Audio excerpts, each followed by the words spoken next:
Pondok Pesantren Al-Islah Salafiyah Gondosuli tahun 1982 sampai 1992.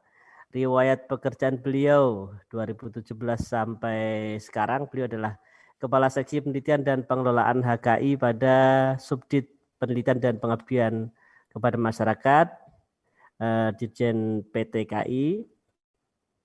Kemudian Kepala Seksi Penelitian pada Subdit Penelitian, Publikasi Ilmiah dan Pengabdian Masyarakat kepada Masyarakat, Direktorat Pendidikan Tinggi Islam tahun 2015 sampai 2017. Dan yang berikutnya Kepala Seksi Pembinaan Kelembagaan Subdit Kelembagaan Direktorat Pendidikan Tinggi Islam tahun 2011 sampai 2015. 2003 sampai 2011 beliau adalah dosen di STAIN Samarinda. 2002 sampai 2004 beliau adalah dosen pemikiran politik Islam pada Fakultas Syariah UIN Syarif Hidayatullah Jakarta, dan seterusnya. Terus kalau pengalaman organisasi, saya ambil 3 yang terakhir. Yang pertama 2015 sampai 2019 beliau adalah pengurus Lembaga Pendidikan Tinggi Nahdlatul Ulama bidang riset pengurus besar Nahdlatul Ulama atau di PPNU. Kemudian yang kedua 2004 sampai 2011 beliau adalah Direktur Riset Barnia Center Pusat Pengembangan Masyarakat Indonesia di Kalimantan Timur. Nah, ini dari Kalimantan Timur.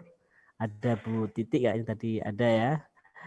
Terus berikutnya 2007 sampai 2008 beliau adalah konsultan pendidikan bidang POS Kalimantan Timur serta Sekretaris Pusat Studi Wanita PSW STAIN Samarinda. Baik, itu Bapak Ibu semuanya 3 pengalaman organisasi yang bisa saya sajikan.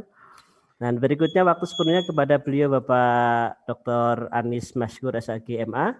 Disilakan untuk menyampaikan materinya. Kami persilakan, monggo Bapak. Terima kasih Mas Imam. Assalamualaikum warahmatullahi wabarakatuh. Waalaikumsalam warahmatullahi wabarakatuh. Sekedar cek suara bagus? Bagus ya Pak. Oke, enggak putus-putus? Enggak. Karena yang Pak Rozak tadi banyak putusnya, nyambungnya. Iya, tadi banyak putusnya. Ya. Oke. Alhamdulillahirabbil alamin. Allahumma shalli wa sallim ala sayyidina Muhammad. Rabbana shrah lana sudurana wa yassir lana umurana wahlul 'uqdatam min alsinatina yafqahu aqwalana. Ya.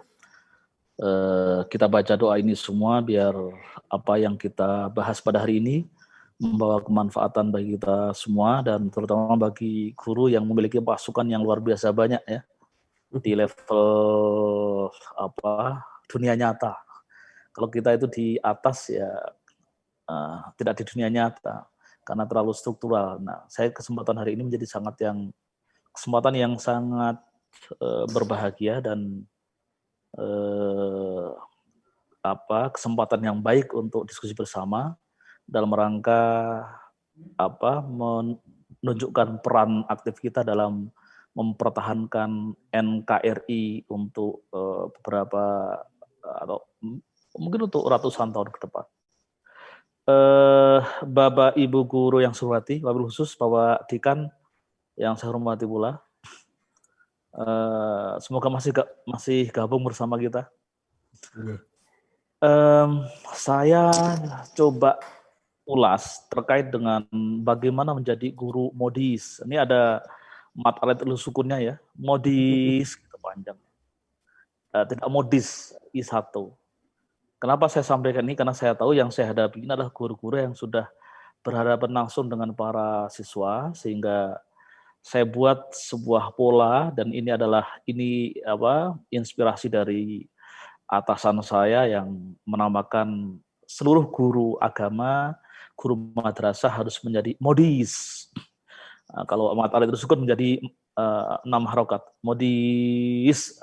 Kalau matopi modis 2 harokat. Apa itu modis? Itu adalah sebuah akronim yang merupakan terma moderat, inovatif, dan inspiratif. Inovatif dan inspiratif ini akan selalu dikuatkan, dikembangkan secara sistematik melalui PKGB atau PKB, pendidikan keprofesian berkelanjutan atau PPG, pendidikan profesi guru. Saya kira sudah banyak yang menyampaikan itu, dosen-dosen kita juga menyampaikan itu, Pak Dekan menyampaikan itu, Kaprodi menyampaikan itu, ya ketika kuliah, ketika mesti menyampaikan ini. Bagaimana menjadi guru yang inovatif dan inspiratif. Guru harus selalu berimprovisasi, berinovasi, dan dia perlu modal besar, bukan modal dalam materi, tapi modal komitmen untuk menjadi guru. Nah, kepentingan saya pada hari ini, karena ini langsung bersentuhan guru, adalah saya ingin bagaimana membekali atau mendiskusikan bersama terkait dengan konsep guru moderat. Moderat ya, guru yang memiliki wawasan keagamaan berkeadilan, berkeseimbangan, sehingga dia menjadi guru yang ideal dalam konteks menjaga negara kesatuan Republik Indonesia. Nah, saya ingin kenapa isu moderat ini menjadi penting. Nah, saya sampaikan bahwasanya posisi guru agama dan guru madrasah itu memegang peran yang sangat strategis. Karena dia membina seluruh anak bangsa 100% yang ada di sekolah-sekolah. Ini petanya ini kalau misalkan di sini ada PAI ya Mas Imam, ada guru PAI ya Mas. Ada nggih. Guru PAI itu memegang peran untuk menyadarkan atau membekali para siswa dengan bekal keagamaan yang jumlahnya mencapai 74% atau sekitar mendekati 38 juta. Kalau guru madrasah hanya 9 juta. Ustadz pesantren hanya sekitar 4-5 juta. Ini statistiknya seperti ini. Maka wajib bagi Anda, bagi guru madrasah, guru PAI, memiliki wawasan yang moderat ini, sehingga para guru tidak kemudian berfungsi sebagai fungsi sebaliknya, yang harusnya menenangkan, mengamankan, membekali para siswa dengan wawasan yang memadai, ini justru menjadi juru bicara kelompok-kelompok tanda kutip kelompok ekstremis atau radikal. Nah, karena saya kemarin itu mendapatkan satu penelitian bahwasanya ternyata agensi penyebar hoax itu di level sarjana, ya, di level sarjana itu mencapai 88, sekian persen. Jadi kira kalau dilihat dengan level pendidikan sarjana itu menjadi agen penyebar hoax. Jadi yang terlibat dalam penyebaran hoax itu untuk yang kelompok kalangan sarjana itu 88%. S3 itu lebih rendah dikit, tapi tidak jauh berbeda. Ini artinya apa? Ada satu yang salah terkait dengan proses pendidikan kita, yang tidak bisa melakukan proses screening secara dewasa terkait dengan konten-konten apa yang layak disebarkan dan apa yang tidak layak. Nah, saya kemudian merasa berkepentingan untuk menyampaikan aspek moderasi bagi guru-guru PAI dan juga guru madrasah ini, yang menjadi, apalagi ini sudah tersertifikasi. Ini sudah lulus semua ya Mas Imam ya? Ini yang guru-guru sudah semuanya. Sudah lulus semua kan? Makanya ini wajib ikut ini. Kalau yang nggak wajib dosa. Kalau nggak ikut dosa ini. Kenapa? Nah, karena guru pendidik ini menjadi pelindung pertama, pelindung utama negara kesatuan Republik Indonesia dari berbagai serangan-serangan budaya dari berbagai arah. Kita tahu dari barat ada liberalisme, neoliberalisme, kiri radikal. Guru kan harus paham apa itu liberalisme, apa itu neoliberalisme, apa itu kiri radikal. Kalau nggak paham gimana mau mengawali? Contoh misalkan, atau saya kaitkan dengan yang lainnya. Misalkan nilai sekularisme, individualisme, liberalisme, pragmatisme, dan konsumtif. Saya contohkan begini. Bagaimana guru bisa membantu para siswa menaklukkan teknologi. Ini kan penting. Selama ini anak-anak kita menjadi budak teknologi, tanda kutip budak teknologi. Bagaimana ketika ada HP masuk kelas, HP dipegang anak, maka dia lupa dengan dunianya. Apalagi masa pandemi gini, semua pakai HP. Belajar pakai HP. Nah, karena anak belum terdewasakan, bagaimana belum tahu cara menguasai HP, maka yang terjadi ketika minta HP pada orang tuanya, alasannya buat belajar.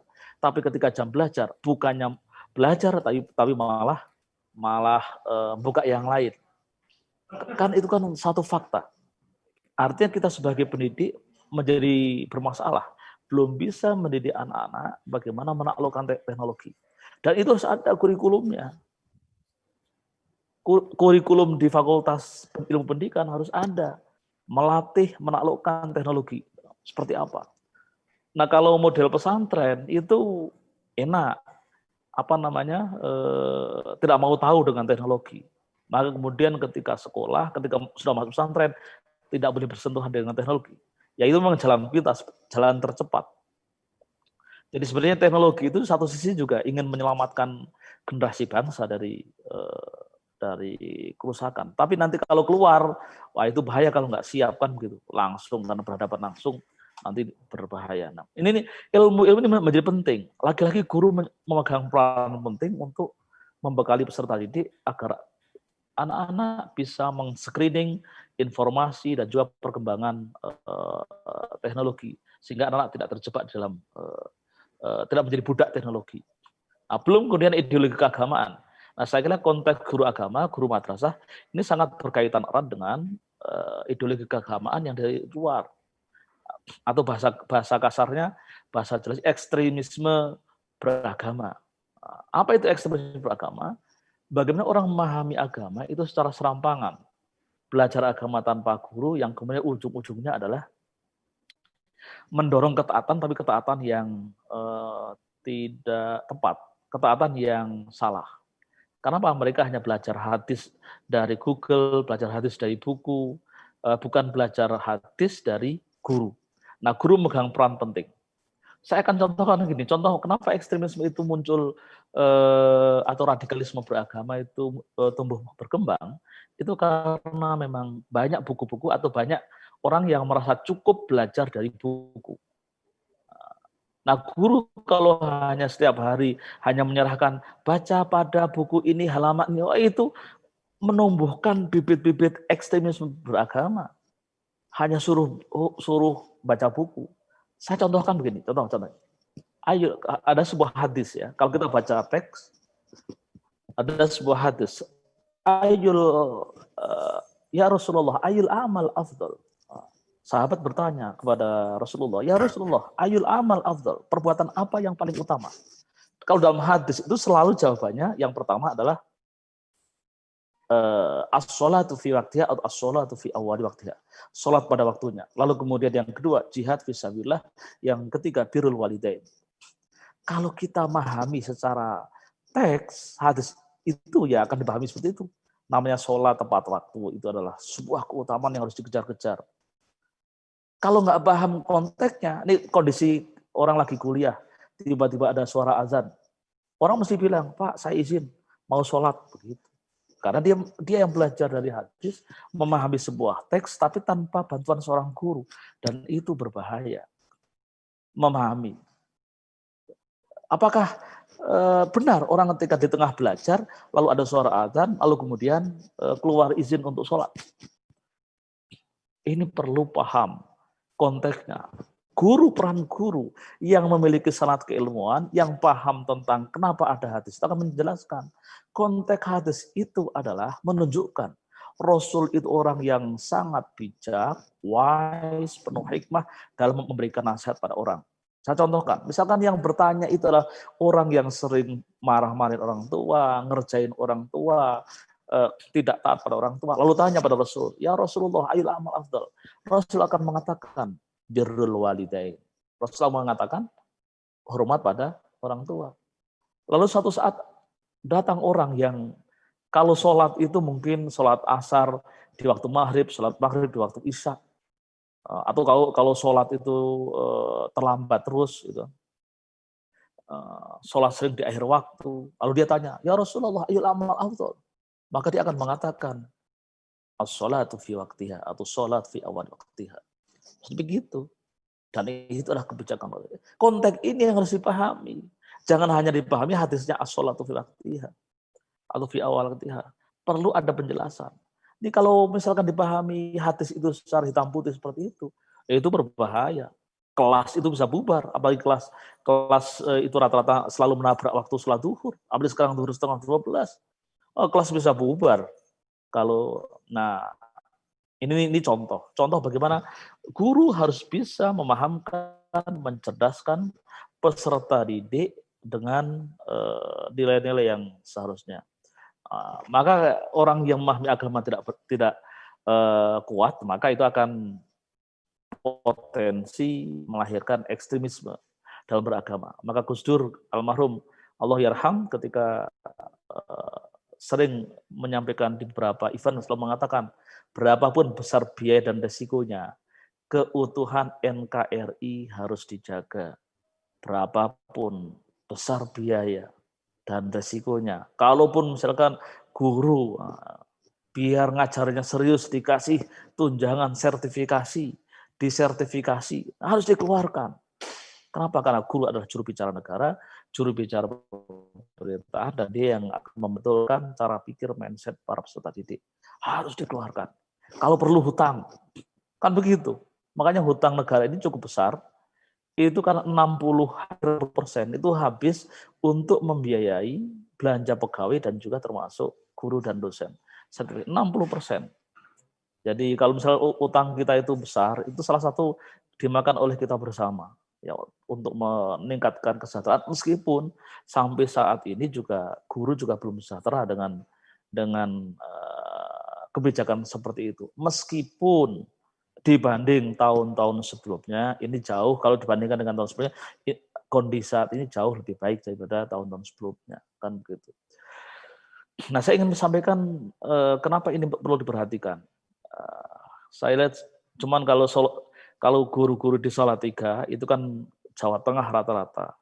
Kalau lihat hasil penelitian pemetaan ini, saya kira kita berada di wilayah yang aman. Tapi kalau lihat peta secara keseluruhan, secara nasional, ketika ditanya opini ekstrim, opini radikalisme peserta didik, baik dari siswa dan mahasiswa, ini seperti gambarannya. Dari Aceh, Sumatera Utara, Sumatera Barat, Riau, itu sangat mengerikan. Karena cenderung intoleran. Wilayah-wilayah yang netral, hanya di Jawa Tengah, Kalimantan Tengah, ya berapa persen itu? Kira-kira 50%. Ya 40%-an paling begitu. Ini di opini. Jadi opini itu masih gini, ketika seorang siswa ditanya, apakah Anda akan menyebut orang non-muslim sebagai orang kafir? Ya. Dia akan mengatakan ya. Apakah Anda kalau misalkan disuruh berjihad untuk melawan kafir setuju? Setuju, kira-kira begitu. Nah, tapi di level aksi, alhamdulillah di level aksi belum begitu parah. Aceh yang tadi sangat merah, ternyata di level aksi ya mereka tidak, meskipun setuju jihad, tapi ketika suruh jihad ya tidak, perlu pikir ulang karena ada masih mikir alasannya ya mereka juga saudara sebangsa juga. Dan hampir di semua daerah ketika di level aksi itu sudah levelnya netral, tidak begitu bahaya. Tapi kalau guru tidak menjaga kondisi ini atau menurunkan warnanya ini, ya mereka akan sampai ke aksi bisa lebih parah. Nah, maka ini harus dijaga bersama. Kondisi ini yang minimal bisa lebih baik dibanding kondisi sebelumnya. Nah, saya ingin sampaikan juga, Kementerian Agama itu menyampaikan satu konsep tentang pentingnya moderasi beragama. Dia tidak dalam konteks ini tidak menggunakan istilah kontraradikalisme, tapi menggunakan istilah moderasi beragama. Karena Kementerian Agama mencoba menghindari terminologi atau istilah-istilah radikal atau kontraradikal. Karena radikal itu dalam satu istilah itu bersayap. Kadang maknanya makna positif, kadang makna negatif. Belajar agama itu perlu radikal. Belajar filsafat itu perlu radikal. Ini positif. Tapi dalam terminologi BNPT kan menjadi negatif. Ketika radikalisme dinisbatkan kepada kelompok yang memahami Islam secara berlebihan, jadi seolah-olah makna radikal itu negatif, padahal dia memiliki makna positif. Nah, Kementerian Agama memilih terminologi moderasi, sehingga moderasi itu dengan sasarannya adalah keberagamaannya, cara memahami beragama. Kenapa? Memahami keberagaman yang salah itu yang kemudian bisa melahirkan cara berpikir yang ekstrim. Nah, maka kemudian dalam definisi yang muncul dalam buku moderasi beragama itu adalah namanya moderasi beragama adalah sebuah sikap atau cara pandang dalam memahami dan mengamalkan agama secara adil dan seimbang. Jadi misalnya gini, saya contohkan seorang, ini guru PAI. Kalau guru madrasah itu karena jarang berinteraksi dengan orang yang berbeda agama, maka agak susah menggambarkan. Tapi kalau guru PAI punya pengalaman yang banyak, karena mereka di sekolah umum. Guru PAI itu biasanya serawung sama guru-guru non-muslim. Dalam tradisi-tradisi sebelumnya, biasa guru itu kalau bawa rujak, bawa nasi, bawa lauk, bawa pecel, kalau istirahat itu ngobrol, ngurumpi ke sana kemari gitu. Ngobrolin, pokoknya kalau ngulek sambal itu yang diulek itu cuma cabai satu belum lembut, tapi ngomongin orang itu sudah selesai itu. Udah lembut banget karena saking banyaknya itu. Nah, ini penting. Bagaimana kemudian ketika seorang non-muslim membawa lauk, entah itu daging ayam atau makan sayuran. Biasa kita itu sebenarnya dulu tuh ngurumpi, ngobrol, makan bersama. Tapi belakangan, ini yang sikap moderat. Belakangan ini terganggu karena beredarnya di medsos tentang keharaman atau tidak bolehnya seorang muslim makan masakan non-muslim. Menurut ini. Wah, dengan seolah-olah itu adalah sebuah kebenaran. Menyampaikan berita bahwasanya memakan masakan non-muslim itu adalah haram. Seolah-olah kebenaran. Padahal salah. Anjuran Rasulullah, kan gitu. Nah ini kemudian sikap moderat. Anjuran Rasulullah itu harus diperhatikan. Aisyah pernah dikirim daging unta. Lalu kemudian Aisyah itu menolak atau tanya sama Rasulullah, ya Rasulullah, apakah daging ini harus saya terima? Tidak saya makan? Saya tolak atau saya tolak. Maka Rasul mengatakan, ini ada di dalam bagian terakhir di hadis ini, bagian di kitab Kifayatul Ahyar. Bagaimana apa saya tolak? Rasul malah marah, merengut sama Aisyah. Aisyah terima dan makan karena ta'amuhum hilul lakum. Makanan mereka, sembelihan mereka itu halal bagimu. Nah, tapi yang terjadi ini belakangan, terutama semenjak tahun 2000 pokoknya fenomenanya ketika titik awalnya itu ketika ada calon non-muslim mau nyalon jadi pemimpin politik, lalu kemudian ditolak oleh kalangan muslim, lalu untuk menumbuhkan permusuhannya, antipatinya itu dikeluarkanlah hadis-hadis atau statement yang cenderung menganggap mereka itu sebagai makhluk yang berbeda agama dan juga termasuk berbeda makannya. Nah, ini menjadi cara yang tidak moderat, itu menjadi ekstrim. Padahal pendapat yang sahih, yang kuat adalah tadi boleh makan, tapi yang terjadi adalah mereka melarang bahkan mengharamkannya. Ini contoh. Maka kemudian bagaimana guru-guru kita, guru agama dan guru madrasah memiliki cara pandang yang berimbang dalam memahami agama dan juga dalam mengamalkannya. Nah, banyak contoh yang lain. Saya kira di guru PAI itu punya pengalaman yang lebih panjang. Nanti kalau banyak sekali masalahnya yang bisa jelaskan, bisa panjang lebar. Atau itu bisa selesai kalau mau menjelaskan itu. Nah,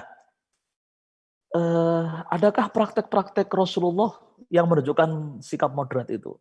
Kalau di Quran kan disebutkan bahwasanya beragama secara moderat, mengajarkan agama yang moderat itu merujuk pada firman Allah yang disebutkan di surah Al-Baqarah itu dengan istilah saya lupa bunyi teks lengkapnya, jadi ada kata-kata wasaton, ummatan wasat, suhada lakum, kan gitu ya. Kayak yang potongannya aja begitu, saya agak lupa itu lengkapnya. Yang itu kemudian Islam adalah agama wasat. Agama yang berada di tengah di antara dua agama samawi sebelumnya, Yahudi dan Kristen. Islam dianggap jalan tengah. Maka dalam implementasi itu harus menunjukkan ketengahannya. Nah, moderat itu berada di tengah-tengah di antara dua ekstremitas ideologi, liberal di sisi kiri, radikal di sisi kanan. Di ideologi ideologi transnasional, itu juga Islam berada di tengah antara liberalis dan sosialis. Bahkan moderat itu menjadi sebuah sikap yang tinggi. Menurut saya, sebuah sikap keberagaman yang tertinggi. Menurut saya, tidak hanya di tengah, tapi dia menjadi tertinggi. Orang yang bisa beragama secara moderat itu menunjukkan sikap yang berarti dia sudah beragama yang tinggi. Saya contohkan begini, Rasul itu dalam sebuah riwayat disebutkan, kalau sholat sendirian, itu kalau berdiri lama banget. Bahkan sampai banyak sekali rakaatnya, sampai kakinya itu bengkak saking lamanya berdiri atau banyaknya sholat yang dilakukan. Tapi Anda perhatikan, ketika ada seorang sahabat yang bertanya, ya Rasul, saya ingin puasa terus. Ada satu lagi, ya Rasul, saya ingin beribadah terus, saya nggak mau nikah. Ya Rasul, saya ingin berjihad terus. Apa kata Rasul? Marah. Di mana 3 orang itu? Dia katakan, kalau kamu mengaku sebagai pengikutku, cintailah sunatku, maka nikahlah. Kalau kamu mengaku sebagai umatku, kalau berpuasa jangan kebanyakan puasa, berbukalah. Ini kan sikap moderat. Maka untuk orang awam, Rasul melarang ekstremis atau radikal dalam beragama. Tapi ketika sendiri, boleh sendirian, radikal dalam beragama. Dan tidak merugikan orang lain. Menjadi jelek ketika misalnya gini, seorang berdoa ketika di depan orang-orang nangis, tapi ketika doa sendiri nggak pernah doa. Itu jelek, itu bukan ekspresi moderat. Ekspresi yang moderat adalah ketika doa sendiri, bermunajat kepada Allah sampai nangis, meneteskan air mata, khusyuk dan belama. Tapi ketika bersama masyarakat, ya sekenanya saja, seala kadarnya. Kan gitu, kita kan sering gitu. Ketika lagi nggak berdoa bareng-bareng nangis, tapi ketika nggak berdoa ketawa ke TV, itu kan bukan moderat. Dan ini contoh-contoh yang disampaikan oleh Rasul. Di kalangan sufi juga begitu. Di kalangan sufi itu dicontohkan oleh Syekh Abdul Qadir Al-Jailani,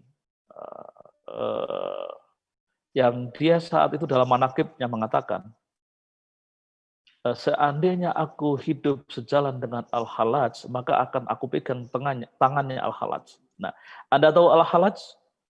Al-Hallaj adalah seorang ulama sufi yang salah satu gagasannya adalah tentang konsep wahdatul wujud, ittihad, proses penyatuan Tuhan dengan hamba, makhluk dan khalik.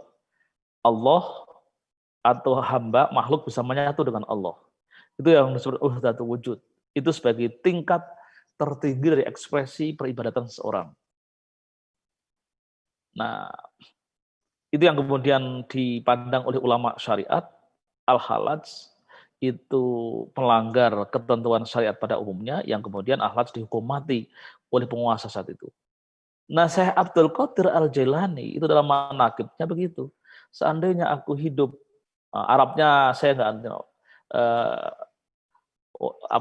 teksnya saya nggak ingat ya. Tapi kira-kira terjemah gini, seandainya aku hidup semasa dengan Al-Hallaj, maka akan aku pegang tangannya. Artinya apa? Syekh Abdul Qadir Al-Jailani bisa jadi ilmu tasawufnya, dia bisa ittihad, bisa menyatu dengan Tuhan, bisa wahdatul wujud, tapi kesadaran sebagai manusia tidak hilang. Ketika berhadapan dengan manusia, ya manusianya yang muncul. Tapi ketika sholat, ya lupa dengan dirinya karena sedang menyatu dengan, bisa jadi begitu. Nah, Syekh Siti Jenar kan tidak begitu. Yang di Indonesia kan yang meniru Al-Hallaj kan Syekh Siti Jenar. Bagaimana ketika dipanggil oleh santrinya Sunan Kalijogo, Kanjeng Sunan ditimbali Kanjeng Sunan Kalijogo. Apa jawab Syekh Siti Jenar? Oh, Syekh Siti Jenar tidak ada, yang ada adalah pangeran. Kan gitu. Pangeran lagi manunggaling kawula Gusti. Nah, itu kemudian ketika dilaporkan ke Sunan Kalijogo, ya kemudian sekumpulan ulama itu kemudian menfatwakan hukuman mati bagi Syekh Siti Jenar. Nah, itu contoh-contoh yang tidak moderat dalam beragama atau tidak moderat dalam bertasawuf. Nah, ini contoh-contoh yang Saya kira kita memiliki dokumen yang valid bahwasanya praktek moderat dalam keberagaman itu pernah dilakukan oleh Rasulullah, oleh para sahabat, bahkan para ulama, termasuk juga ulama Nusantara. Nah, Bapak Ibu sekalian, saya ingin menjelaskan bagaimana orang itu mengimplementasikan nilai-nilai moderasi. Setidaknya yang perlu Anda pahami adalah setidaknya 3 level konsep ini harus Anda pahami. Dalam 3 level, kalau dulu zaman Mukti Ali disebut dengan trikerukunannya. Ada di situ konsep hubungan, bagaimana dalam level hubungan agama negara, hubungan antar umat beragama, dan hubungan internal pemeluk agama. Dalam hubungan agama dan negara, bagaimana sikap yang harus dilakukan? Ini harus dipahami. Anda sebagai guru yang digaji oleh negara, disupport oleh negara, harus paham betul. Jangan sampai Anda mengajarkan agama kepada peserta didik, lalu itu menjadi pemicu untuk melawan negara. Sikapnya, agama harus menjadi pendukung untuk mendukung adanya NKRI. Ini beda ya dengan kritis. Kan gini, contohnya begini. Dalam agama ada diajarkan untuk berjihad. Lalu kemudian doktrin jihad itu dipakai untuk misalkan demo sampai membuat kerusakan, melawan polisi dianggap sebagai jihad. Itu sama saja dengan menggunakan doktrin agama untuk membuat gaduh, membuat rusuh. Ya. Nah, itu namanya tidak moderat. Kalau bahasa BNPT, radikal atau ekstrim. Dengan doktrin jihad, ingin mengganti Pancasila menjadi khilafah. Atau menyebut Pancasila dengan istilah tauhid. Tauhid adalah istilah Al-Quran, lalu kemudian dipakai untuk tauhid itu dilabelkan saat itu kepada berhala dan orang kafir, ini dilabelkan kepada Pancasila. Nah, Pancasila dianggap tauhid, maka harus diganti dengan yang tidak tauhid, yaitu Islam atau khilafah. Nah, itu contoh, menggunakan instrumen agama untuk melahirkan sikap untuk melawan negara, bahkan mengganti ideologi. Itu namanya ekstrim beragama, atau dalam bahasa tadi BNPT radikal yang ujung-ujungnya bisa ditangkap. Nah, harus dipahami, seluruh ASN, guru harus memiliki keyakinan bersama negara Indonesia adalah negara Islam. Kenapa? Karena Pancasila itu adalah bersumber dari ajaran Islam, dia tidak bertentangan dengan Islam, dia bahkan selaras dengan Islam, dalilnya bisa dicari dari Islam, disusun oleh orang Islam, hanya tidak disebut dengan Pancasila Islam, tidak, tapi hanya Pancasila. Maka pada hakikatnya sebuah negara yang merujuk mendasarkan pada nilai-nilai Islam, pada hakikatnya adalah dia negara Islam yang dia adalah negara Islam yang tidak, meskipun secara konstitusi dalam undang-undangnya tidak pernah menyebutkan dia adalah negara Islam. Nah, ini harus ditanamkan bersama oleh Bapak Ibu sekalian. Pokoknya negara Indonesia adalah negara Islam. Kenapa? Karena tadi, kalaupun mau dipaksa, mana buktinya kalau ini negara Islam? Oke, buktinya banyak. Undang-undang yang pakai undang-undang nama Islam banyak. Undang-undang wakaf, undang-undang haji, undang-undang zakat, undang-undang bank syariah, kan ada semua itu udah pakai nama Islam. Kompilasi hukum Islam, itu sudah layak disebut negara Islam. Kalau secara substansi, banyak sekali. Undang-undang perkawinan itu Islam, undang-undang advokat Islam, undang-undang HAM itu Islam, Islami sekali. Undang-undang perlindungan anak Islami sekali, undang-undang anti KDART Islami sekali, kan gitu ya. Itu makanya bisa disebut negara Islam. Maka ketika ada sebuah negara Islam, ada sekelompok orang yang melawan, maka gitu, maka ia disebut bughot. Ia disebut bughot atau apa tadi? Pembelot. Nah, dalam fikih bughot itu boleh dibunuh. Bahkan keluarganya, hartanya boleh dimusnahkan. Ini perlu dipahami bersama nih Bapak Ibu guru sekalian nih. Ini saya yakin belum ada yang menyampaikan ini di PPG juga nggak ada nih di kelas. Ini harus dipahami, ini ilmu baru. Ya, pahami betul dalam level hubungan agama dan negara dan sikap apa yang harus dimunculkan atau diajarkan. Yang kedua dalam level hubungan antara umat beragama, antara umat Islam dengan Islam. Seperti apa? Sikap yang dilahirkan adalah sikap yang toleran. Meskipun kita menyembunyikan aspek ajaran Al-Quran. Saya katakan begini, dalam Al-Quran itu ada ajaran tentang, atau ada istilah tentang kafir. Kafir adalah label terhadap umat non-Islam, umat yang tidak memeluk agama Islam, ya, itu disebut kafir. Nah, dalam konteks Indonesia harus dipahami, pelabelan kafir ini menjadi label yang menjadi sebuah nomenklatur yang tidak mengenakkan hati. Menyebut tetangga yang non-muslim sebagai kafir itu menjadi tidak mengenakkan. Karena kalau sudah kafir, itu kecenderungannya, asumsinya, persepsinya itu halal dibunuh. Maka ini ada teman-teman pengakuan di agama Buddha, agama Hindu. Kalau dia dengar kata-kata kafir itu udah gemetaran. Nah, maka menjadi baik kita mengharamkan diri kita untuk mengucapkan kata kafir kepada Allah. Kita mengharamkan diri kita untuk mengatakan kafir terhadap tetangga kita yang beragama Islam. Biarkan di Quran tetap ada istilah kafir, tapi dalam konteks kehidupan kemasyarakat Indonesia kita harus menghindarkan diri menggunakan kata kafir untuk melabeli non-Muslim. Maka rekomendasi atau hasil bahsul masail NU saya kira penting untuk dijadikan pegangan kita bersama. Nah, belum lagi yang lain. Gitu. Misalkan apakah boleh ikut menjadi panitia peringatan Hari Besar Agama lain? Nah, dalam konteks Indonesia nggak masalah. Apakah ini mengganggu akidah? Saya kira di situ ada argumen-argumen yang juga kita tidak dipersalahkan dalam ajaran agama kita. Dan level yang terakhir adalah hubungan internal pemeluk agama.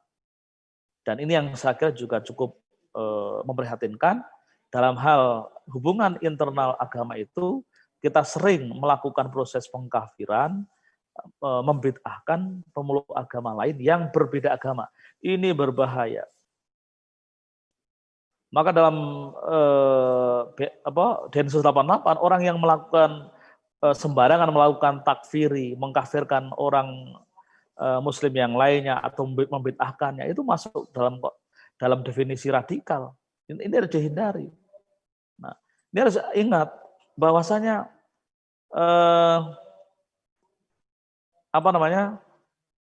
orang yang membid'ahkan pemeluk agama lain, itu pada hakikatnya dia tidak memiliki ilmu. Harus kita tahu bahwasanya apapun pendapat yang dilakukan oleh seorang atau kelompok masyarakat tertentu, pada hakikatnya dia adalah sudah melakukan proses ijtihad. Maka ijtihad ulama itu tidak bisa dibatalkan dengan ijtihad yang lain. Dalam kaidah fikih disebut al-ijtihad la yunqadu bil ijtihad. Ijtihad tidak bisa dihapus, dibatalkan oleh ijtihad yang lain. Maka kemudian dalam fikih itu ada satu mekanisme dalam mengikuti mazhab harus satu paket. Misalkan dalam sholat itu misalkan wudhu, sholat, dan batalnya harus satu paket, satu mazhab. Nggak boleh wudhunya ngambil Hanafi, sholatnya Syafi'i, batalnya Maliki. Itu nggak boleh. Nah, kenapa? Karena ijtihad masing-masing ulama itu memiliki argumen yang berbeda-beda dan sama-sama kuat. Nah, kalau campur aduk di wudhunya, misalkan ngambil pula Hanafi, sholatnya Syafi'i, batalnya Maliki, yaitu namanya talfik. Dan talfik itu sebagian ulama mengatakan haram mengikutinya. Nah, Bapak sekalian, harus kita sadari bahwasannya kenapa kita perlu toleran, kenapa kita tahu perlu moderat. Kita harus sadari betul bahwasannya kekayaan, keragaman budaya dan agama yang ada di belahan Nusantara ini adalah bagian dari sunnatullah, takdir Allah. Memang keinginannya Allah seperti itu. Karena bagi Allah untuk kenapa Allah tidak menyatukan seluruh umat Indonesia ini Muslim semua? Kenapa tidak begitu? Kan itu ini menunjukkan memang Allah menginginkan makhluk ini berbeda-beda, kan begitu. Isi di dunia ini beraneka ragam. Nah, sekarang yang bagian terakhir saya ingin menyampaikan bagaimana implementasinya pada pendidikan Islam. Dirjen Pendidikan Islam telah menerbitkan SKMA 184 2019 dan juga SK Dirjen 72 tahun 2019. Instruksi tentang, dia menginstruksikan tentang para guru, para kepala sekolah, LPTK, IAIN, UIN, kepala madrasah untuk mengimplementasikan moderasi beragama masuk dalam kurikulum. Nah, ada 3 pendekatan yang bisa dipergunakan dalam implementasinya itu. Pertama adalah dia harus melakukan penyisipan. Menyisipkan, mengintegrasikan muatan moderasi dalam setiap materi yang relevan. Contohnya misalkan, ketika berbicara tentang apa yang biasa berdebat, misalkan tentang sholat subuh, satu ada kunut, guru harus menjelaskan yang tidak kunut pun dibenarkan. Tapi ditegaskan, seseorang yang sudah menyatakan sebagai pengikut mazhab Hanafi, kunut menjadi sunnah ab'ad, yang kalau ditinggalkan harus diganti dengan sahwi. Tapi kalau menyatakan sebagai pengikut mazhab Hanafi, Abu Hanifah, nggak kunut, ya harus dari awal. Dari awal itu maksudnya ketika sholat nggak perlu talafut. Kita kan seringnya macam-macam. Ketika niat pakai sholat pakai usoli, tapi subuh nggak kunut, itu talfik dalam sholat, itu nggak boleh. Nah, ini kan contoh nih, ini menginformasikan bahwa ada yang lain dalam satu isu. Nah, itu disisipkan. Memahami perbedaan pada hakikatnya itu adalah sikap moderat. Menghargai pendapat orang lain itu adalah implementasi sikap moderat. Lalu yang kedua, melalui pendekatan pembelajaran. Nah, dalam pendekatan pembelajaran itu, dalam pembelajaran itu, ciri-ciri sikap moderat itu sebenarnya sebelum dia dianggap moderat itu mempunyai ciri-ciri berpikir kritis, menghargai perbedaan, toleran, menghargai pendapat orang, demokratis, berani menyampaikan gagasan, sportif, bertanggung jawab. Nah, itu dibungkus dalam konteks agama. Kalau itu sudah terekspresikan, maka pada hakikatnya dia disebut dengan moderat. Maka proses pendidikan, pendekatannya harus itu. Belajar matematika harus bisa melahirkan peserta didik yang berpikir kritis, menghargai perbedaan, menghargai orang lain. Belajar kimia harus begitu. Tidak harus kemudian di tengah-tengah mata pelajaran kimia, mata pelajaran IPA, mata pelajaran bahasa Arab misalkan, langsung disisipkan tema moderasi. Ya nggak bagus. Kuatkan saja di pendekatannya, yang itu bisa melahirkan sikap demokratis, berani mengeluarkan pendapat, sportif, tanggung jawab. Itu pada hakikatnya adalah sikap dasar dari ekspresi moderasi beragama. Nah, yang terakhir bisa melalui pendekatan pelatihan, tapi ini berbahaya besar. Bagi guru, bagi LPTK, bagaimana sekarang memikirkan agar melakukan 2 langkah ini, memperkuat di luar. Saya yakin semua sudah melakukan, tapi tinggal diperkuat ini dalam rangka muaranya adalah bisa agar peserta didik menghargai perbedaan. Di KMA 184 juga sudah diinstruksikan kan, ada kata-kata begitu ya. Jadi moderasi beragama adalah sebuah hidden kurikulum dan seterusnya. Nah, jadi muara dari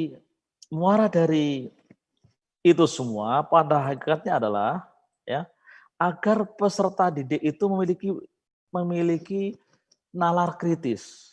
Dan nalar kritis itu manfaatnya besar sekali. Manfaatnya banyak sekali. Nah, untuk sampai ke sana, ada berbagai cara.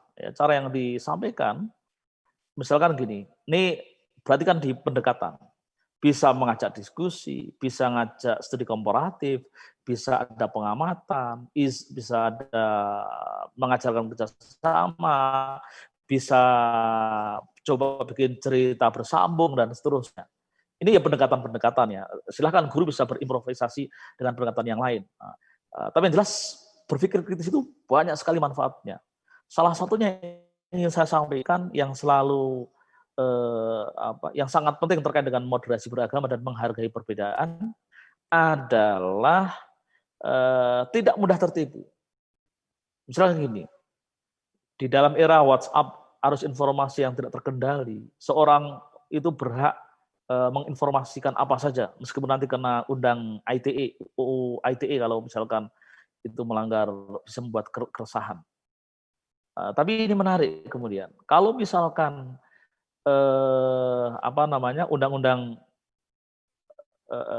proses pendidikan itu berhasil, maka proses pendidikan harus menumbuhkan sikap kritis peserta didik yang pada akhirnya dia tidak mudah tertipu. Sebagus apapun informasi yang masuk di WhatsApp, meskipun menjanjikan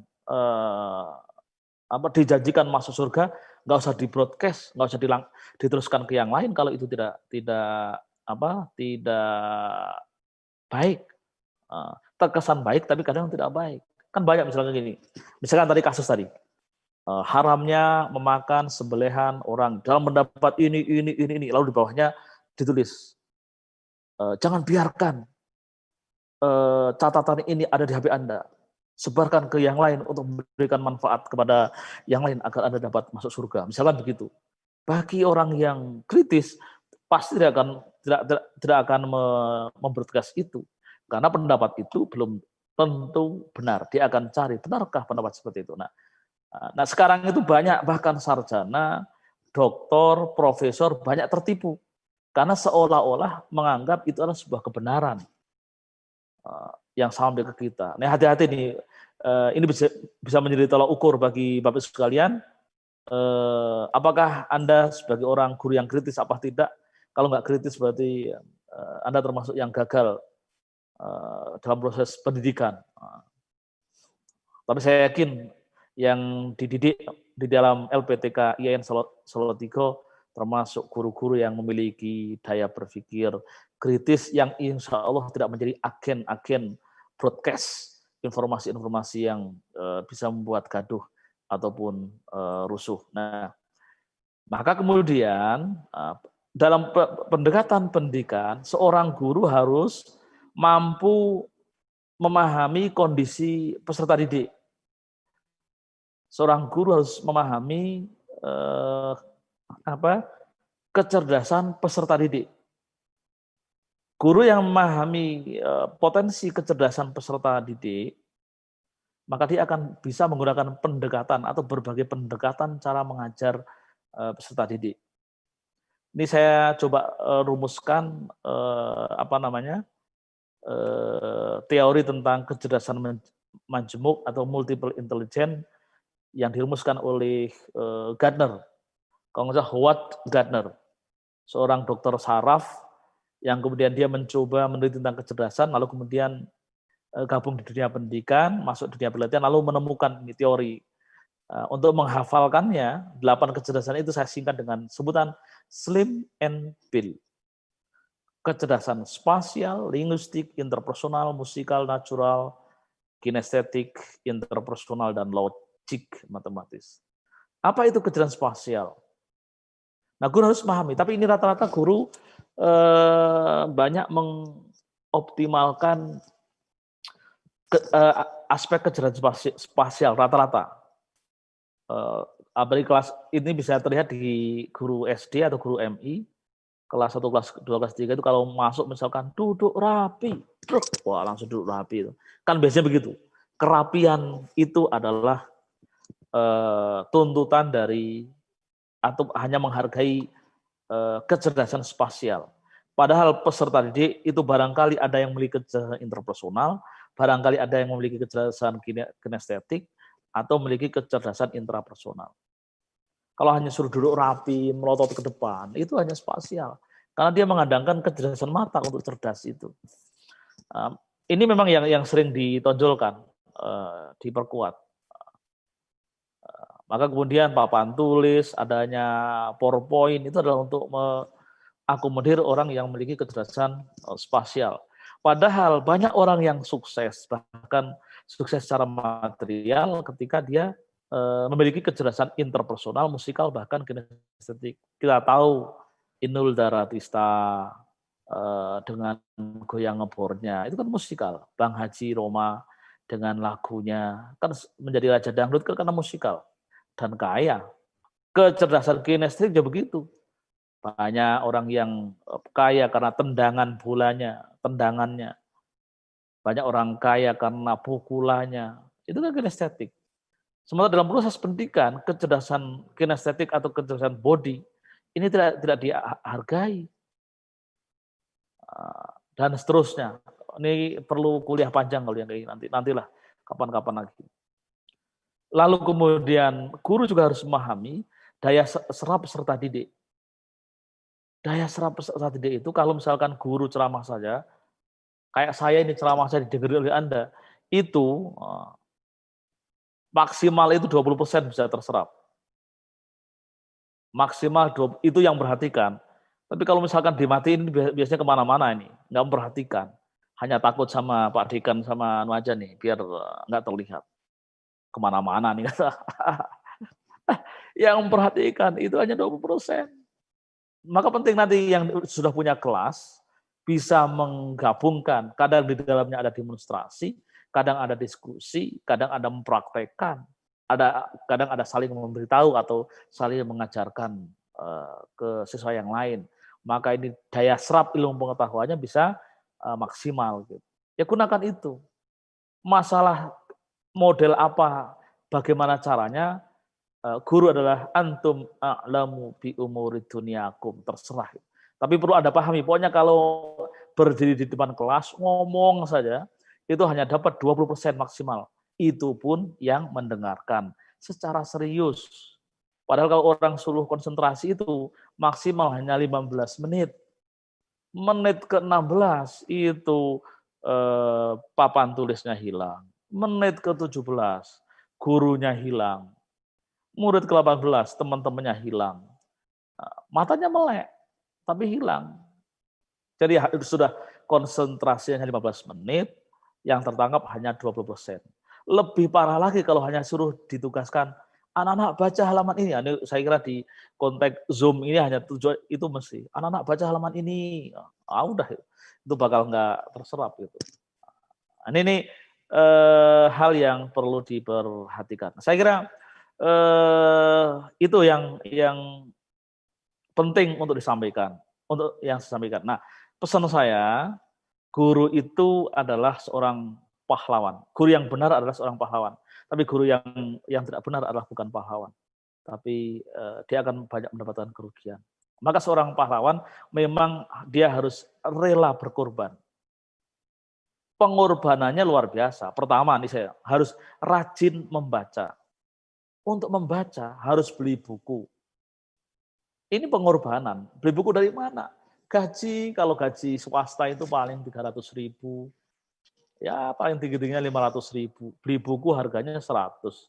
Wah, mending buat yang lain, jajan anaknya. Kan gitu. Nah, makanya kalau bisa mengorbankan itu hanya untuk baca, ini kan pahlawan. Kenapa membaca diwajibkan, diharuskan? Kenapa?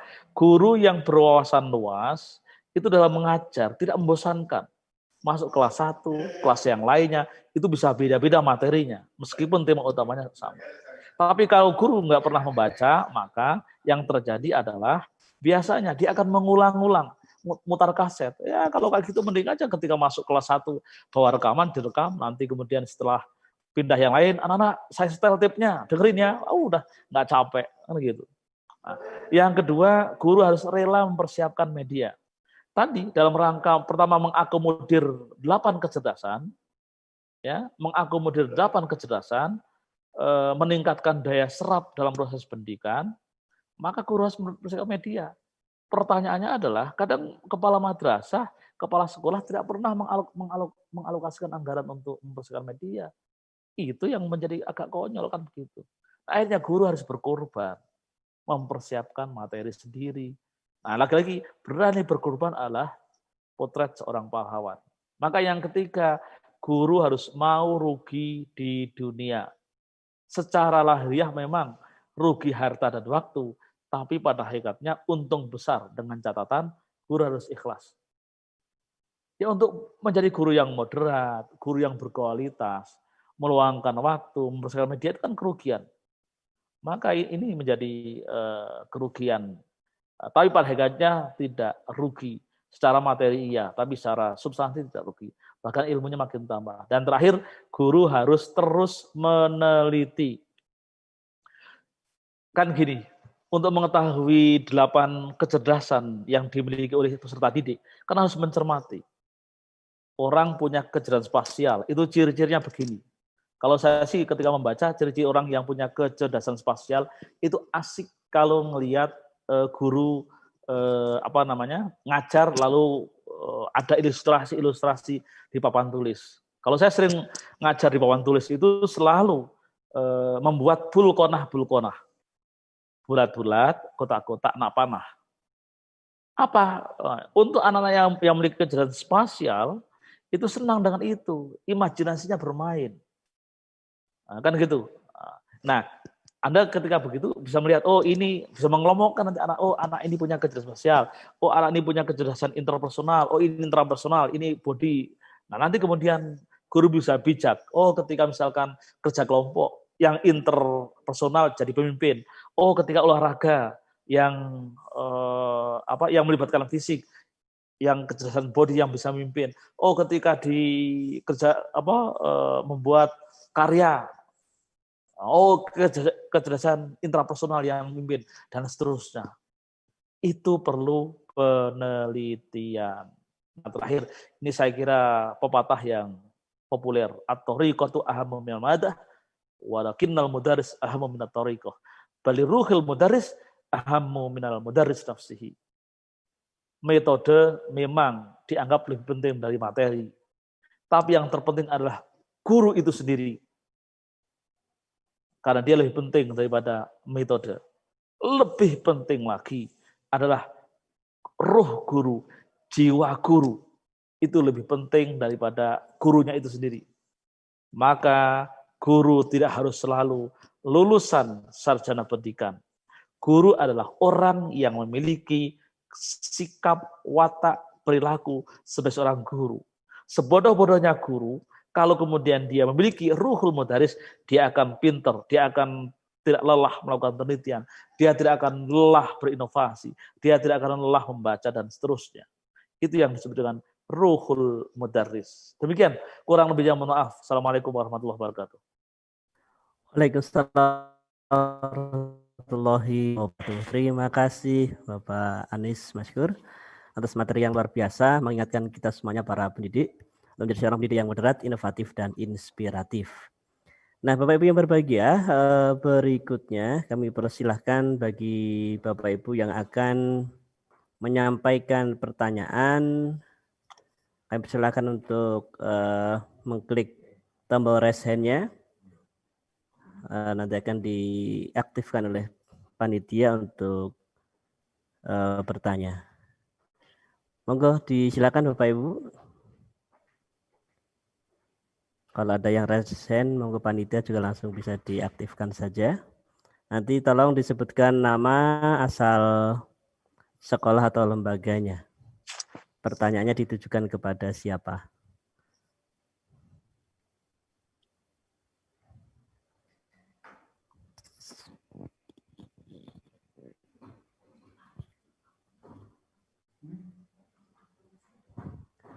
Monggo yang dari Kalimantan kalau ada, Kalimantan Selatan tadi ada, Kalimantan Barat juga ada. Yang dari Jawa Tengah monggo juga disilakan. Kasih tahu cara raise hand, Mas. Itu di HP, klik di partisipan, ada di bawah raise hand. Iya betul. Ya, kasih tahu di partisipan. Kalau di HP, di partisipan, di bawah ada raise hand. Klik raise hand. Oke, baik Bapak Ibu yang di HP tadi disampaikan oleh Pak Anies. Monggo silakan dicoba kalau yang pakai HP. Diklik di partisipannya, di situ ada tombol rem. Nafisul Fakih. Nafisul ya. Monggo kalau yang sudah diaktifkan oleh panitia bisa langsung di suaranya, monggo langsung saja.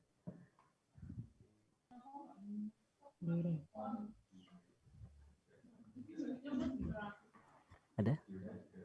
Ya, monggo Bu.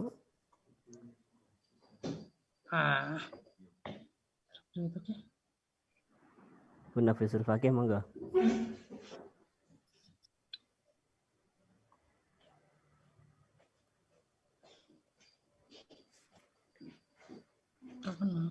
Monggo Ibu.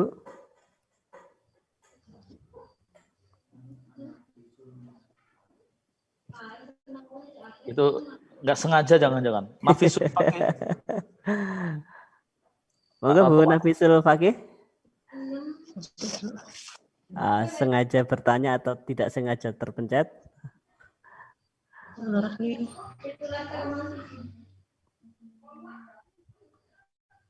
Oh, nggak, dia nggak sengaja berarti, Pak. Nggak sengaja. Yang lain silakan. Yang lain monggo silakan.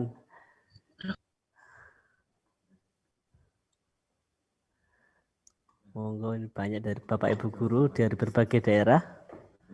Tuh ada dari Kalimantan, tadi ada Bu Nur Hasana, ada Bu Titi. Monggo Bu Titi, Bu Nur, kalau ada yang tanya, oh nggih. Monggo Bu Titi, silakan. Dari Kalimantan, nggih. Baik Ustadz, terima kasih atas waktunya. Salam kenal dari Bu Titi Purwati yang ada di Samarinda. Saya alumni PPG dari IAIN Salatiga. Ya, yang ingin saya tanyakan pada Bapak Anies, yakni tentang potensi radikalisme, Pak. Tadi ada berpotensi radikalisme di tahun depan itu sebagian mereka akan menjadi politisi seperti itu dan juga ASN guru. Nah, yang radikalisme ini tadi saya kurang jelasnya. Kayaknya kalau radikalisme itu seperti asumsi yang jelek gitu ya Pak ya.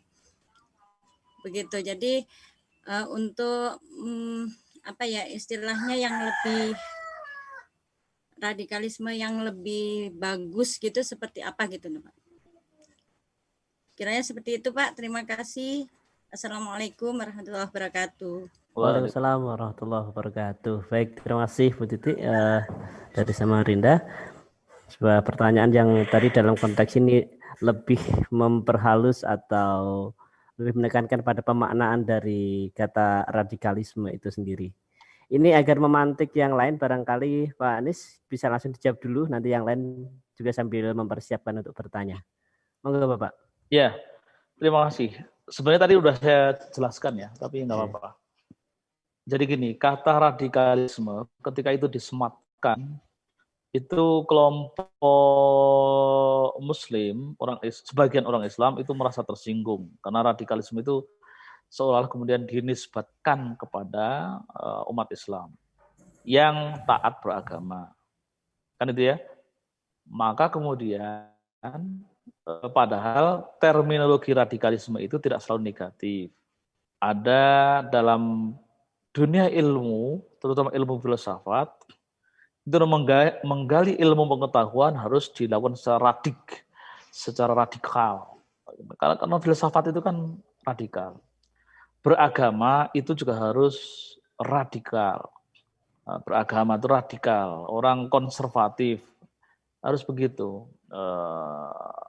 Hanya kemudian ketika terminologi radikalisme itu dipakai oleh misalkan dalam hal ini Densus misalkan, kan seolah-olah radikalisme itu maknanya negatif 100%.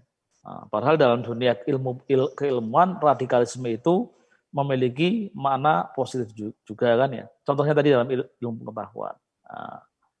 Maka kemudian Kementerian Agama tidak menggunakan terminologi radikalisme, untuk menuduh atau melabelkan kepada orang-orang yang membuat kerusakan atas nama agama, tapi menggunakan istilah ekstremisme beragama. Di orang yang menggunakan instrumen agama untuk membuat kerusakan itu disebut ekstrim dalam beragama. Orang bom bunuh diri, katanya jihad, itu ekstrim beragama. Orang jadi enggak radikal, meskipun dalam terminologi Densus atau BNPT tetap itu radikal ya, tapi Kementerian Agama bisa misalnya ekstrim itu pasti negatif. Beragama secara ekstrim itu mesti negatif. Maka ekstremisme beragama. Lalu untuk lawannya kontraradikalisme, Kementerian Agama menggunakan istilah moderasi beragama. Kalau kontraradikalisme kan juga resisten. Tapi kalau moderasi beragama mencoba bagaimana melalui proses pendidikan atau melalui instrumen-instrumen yang ada, lembaga-lembaga pendidikan atau pemerintah bisa membantu, memfasilitasi, memberikan jalan untuk memberikan pemahaman yang benar dalam hal beragama. Yang saya contohkan tadi, orang selama ini berpendapat kalau memilih pemimpin non-muslim misalkan, itu adalah haram. Oh, kata siapa? Oh, kan gitu ya. Banyak pendapat yang mengatakan tidak haram, boleh. Kan gitu. Oh, dalilnya apa? Al-Quran. Oh. Al-Quran itu ada 4-5 ayat, itu harus dimunasabahkan. Ada la tattakhidul kafirin auliya. Jangan mengambil orang kafir sebagai aulia, sebagai wali, sebagai pemimpin. Ada lagi la tattakhidul yahud wan nasara auliya. Langsung menunjukkan itu. Ada lagi la tattakhidhu aduwakum auliya. Jangan mengambil musuhmu. Jadi konteksnya apakah itu orang kafir, yang dilarang itu adalah ketika itu jadi musuh. Kan begitu. Ketika darul harb. Nah, misalkan pendapat itu perlu diketahui juga, jangan kemudian mentang-mentang itu aja yang dipakai. Maka disitulah pentingnya memahami kekayaan hazanah, keilmuan, keislaman. Nah, jadi moderasi itu memberikan proses pemahaman dengan selalu menyandingkan pendapat-pendapat yang sama kuatnya atau yang lebih kuat yang dalam satu isu, dalam satu masalah. Jangan hanya berpegang pada satu itu aja. Jadi biar ada proses penghargaan terhadap yang lain itu. Gitu ya. Itu ya. Ya. Contohnya banyak sempat tumbuh ekstremisme adalah tumbuh ketidakpemahaman dalam hal agama-agama itu. Contohnya itu memilih pemimpin non-muslim, memakan makanan atau pilihan non-muslim, mengucapkan selamat hari Natal. Itu kan yang dipegang kan selalu pendapat tunggal, keharamannya saja. Kalau mau nge-share harusnya yang berimbang gitu, yang berimbang. Kalau mau bagi itu, yang berimbang, yang kemudian masyarakat bisa tercerdaskan. Gitu kira-kira. Oke? Demikian Mas. Nggih, baik Bapak. Demikian Bu Titik nggih. Nggih, baik. Berikutnya monggo kalau masih ada yang lain mau disampaikan Bapak Ibu. Pak Huda, monggo Pak Huda Afton.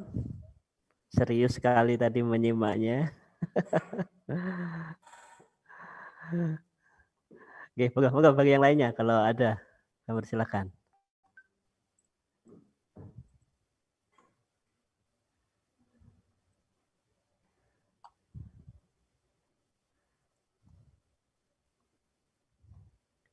Yang dari Jawa Tengah, dari Kudus, Demak, monggo kalau ada. Oh, ada Pangestu. Oh, ada Bu. Nggih, Febri Pangestu, ini siapa ini? Monggo. Monggo silakan. Begini Bapak, ini kan selama ini pendidik.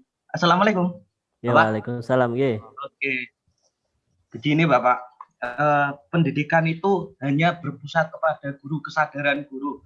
Kalau selama ini yang saya rasakan, padahal lingkungan pun hanya membebankan ke guru saja.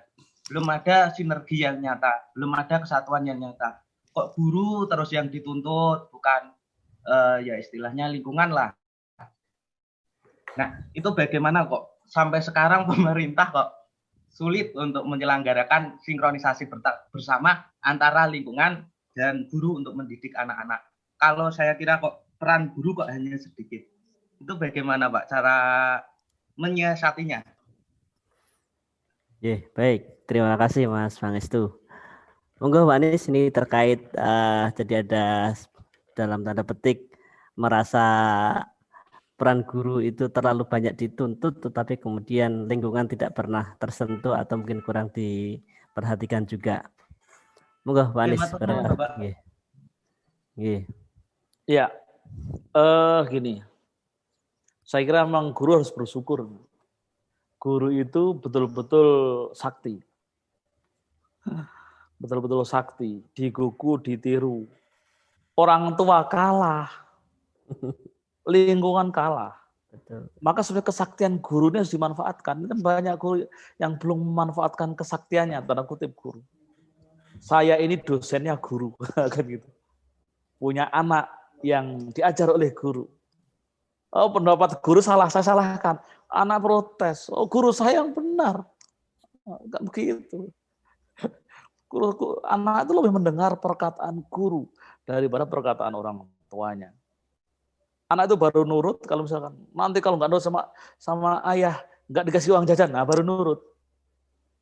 Tapi guru itu perintah apapun itu akan didengar.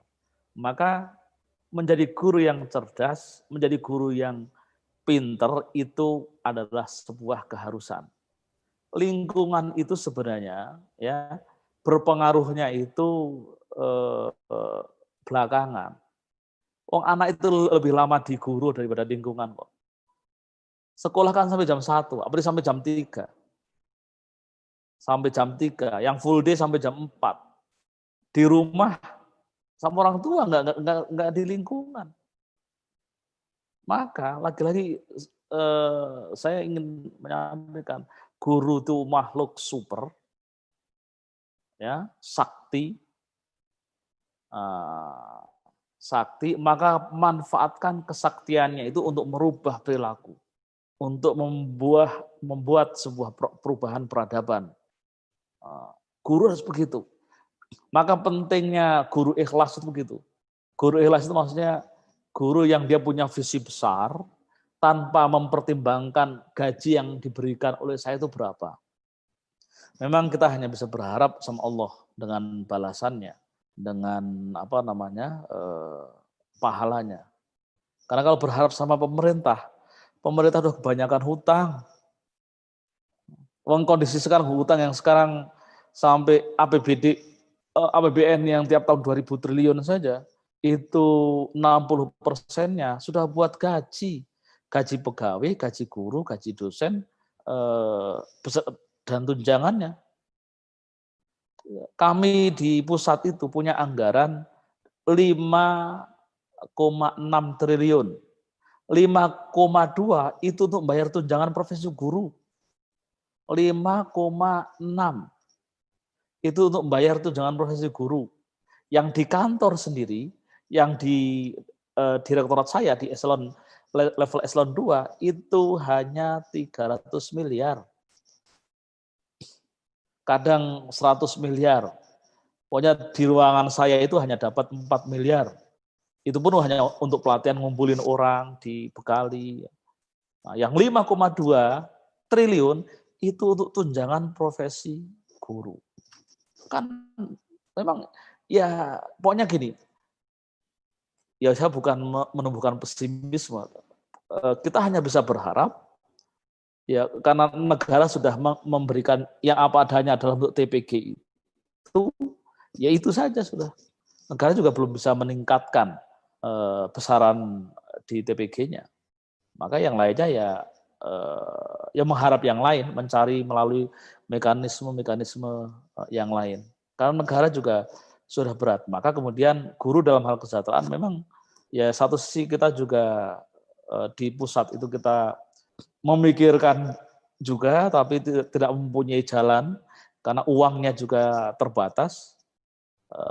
Lalu kemudian dan sampai sekarang guru PAI misalkan itu masih 120.000 yang belum tersertifikasi, guru madrasah masih 700.000 yang belum tersertifikasi. Kita masih memikirkan itu. Gitu. Nah, memang ya guru yang menjadi sasarannya, guru yang kita bangun komitmennya, meskipun dengan risiko tetap tetap dengan kekurangannya atau dengan kemiskinannya. Kan guru itu kan nggak ada yang kaya. Nggak ada yang kaya karena tunjangan sertifikasi, kan nggak ada. Ya, maka kita memang kalau kemudian kita berbuat zalim sama guru ya kita mendapat dosa banyak. Maka tadi yang ditanyakan oleh Mas Febri tadi ya, kenapa guru terus? Iya memang guru terus, karena yang paling mudah dan punya porsi waktu bersama anak-anak, bersama anak bangsa ini adalah guru. Jika waktu itu 24 jam, maka sekitar 8 jam kira-kira anak-anak itu berada di sekolah. 8 jam, 6, yang full day school, yang kalau yang setengah hari 6 jam misalkan, itu sudah luar biasa. Bersama orang tua kan hanya di rumah hanya tidur saja. Gitu Mas. Jadi ya mohon dimaklumi kalau kemudian pemerintah selalu menyasar para guru. Nah, lagi-lagi membangun komitmen bersama kita untuk memperbaiki atau meningkatkan kualitas pendidikan anak bangsa ini. Gitu Mas. Baik, terima kasih Bapak Anies. Demikian tadi Mas Febri Pangestu sebagai sebuah respon ya terkait begitu pentingnya posisi guru sehingga menjadi sangat penting dan wajar pula ketika guru menjadi tumpuan utama dan ya risikonya kadang dalam tanda petik kayak selalu disalahkan, tetapi justru disitulah peran yang luar biasa para guru-guru yang ada di tengah kita semuanya. Baik, barangkali Pak Rozak masih bersama kita, bisa menambahkan atau memberikan tambahan. Kami persilakan kalau masih bersama kami.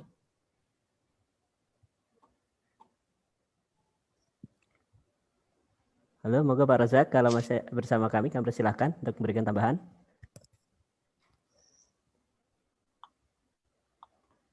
Banyak rapat boleh. Ah iya betul, karena berbarengan dengan penilaian pembukaan PPG, prodi PPG. Halo, ya gimana? Oh iya Bapak, monggo barangkali berkenan memberikan tambahan terkait kenapa guru harus selalu